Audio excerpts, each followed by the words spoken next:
wakas ng mundo kung naniniwala ka sa Biblia. Alam ko hindi naniniwala ang lahat.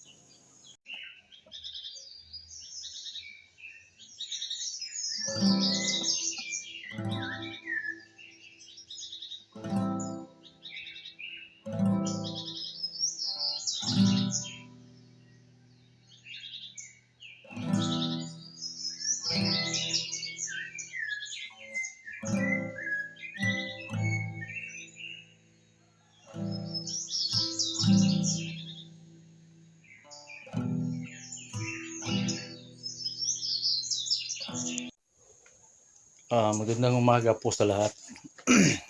Ito ay ibabahagi ko lang yung napapansin ko ngayon nangyayari sa ating paligid. Ito ay napapansin ko lang sa aking karanasan lang.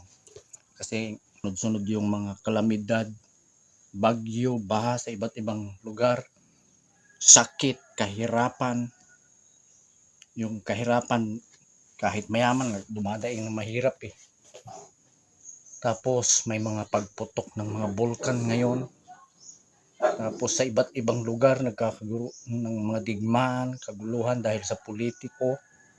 Hindi lang dito sa ating bansa, maging sa ibang bansa. Ano na kaya nangyayari sa mundo?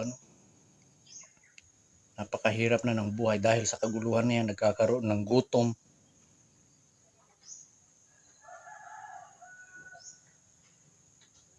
Ito na siguro yung sinasabi ng Biblia na sa mga huling araw,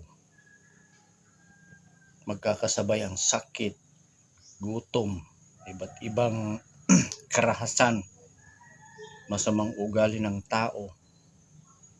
Yung mga kalamidad magkakasabay-sabay, baha, lindol, bagyo, pagputok ng mga bulkan.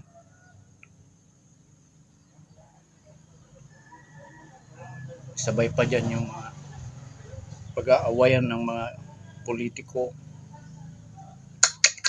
Kaya dapat na siguro tayong magsuri. Ano nang nangyayari?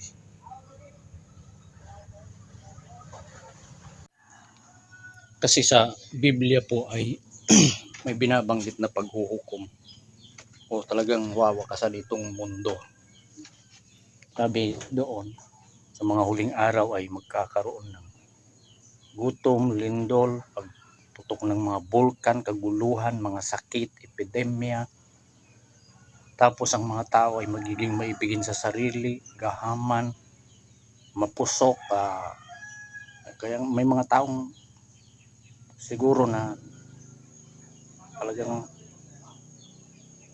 kahit makipagpatayan ay talagang ikakatuwiran nila yung gusto nila na kahit may masaktan. Kaya ito na siguro yun, mga huling araw na ito sinasabi sa Biblia. Kaya magsuri tayo sa ating mga sarili.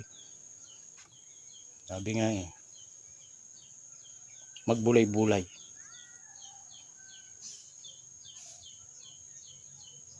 Kasi mayroong binabanggit sa Biblia na relihiyon na ililigtas ng Panginoong Hesukristo sa araw ng paghukom. Yung araw ng paghukom, yung wakas ng mundo. Kung naniniwala ka sa Biblia. Alam ko hindi naniniwala ang lahat. Ito ay sa akin lang. Kung makinig ka, salamat. Kung hindi naman, wala pong problema. Sinabi ko lang yung observation ko.